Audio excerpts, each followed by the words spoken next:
មានបងប្អូនជាច្រើនក៏បានសួរសំណួរមកខ្ញុំថាតើពួកខ្ញុំនឹងចំណាយពេលយូរប៉ុណ្ណាក្នុងការរត់ឯកសារធានាខ្ញុំមករស់នៅសហរដ្ឋអាមេរិកនឹង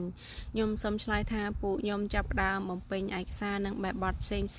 គឺខែ2ឆ្នាំ2023បន្ទាប់មកពួកយើងបានផ្ញើឯកសារទាំងអស់នឹងទៅឲ្យខាងមេធាវីជួយត្រួតពិនិត្យថាតើឯកសារនឹងត្រឹមត្រូវឬមានចន្លោះខ្វះខាតអីអត់ដើម្បីឲ្យគេជួយកែតម្រូវចុងខែ3ឆ្នាំ2023ខាងមេធាវីបានផ្ញើឯកសាររបស់ពួកខ្ញុំនឹងទៅខាង United States Citizenship and Immigration Service ឬដែលគេហៅកាត់ថា USCIS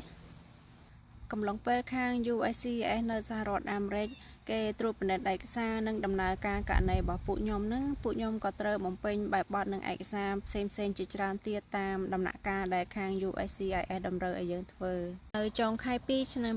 2024ខ្ញុំមានឈ្មោះសម្ភាសនៅស្ថានទូតអាមេរិកប្រចាំនៅប្រទេសកម្ពុជាហើយនៅដើមខែ3ខ្ញុំទទួលបានវីសាប្រភេទវីសាគូដណ្ដឹងឬក៏គេហៅថា K1 វីសាសរុបមកគឺពួកខ្ញុំចំណាយពេល1ឆ្នាំចាប់តាំងពីចាប់ផ្ដើមរត់ឯកសាររហូតដល់ថ្ងៃដែលខ្ញុំទទួលបានវីសាមករស់នៅសហរដ្ឋអាមេរិក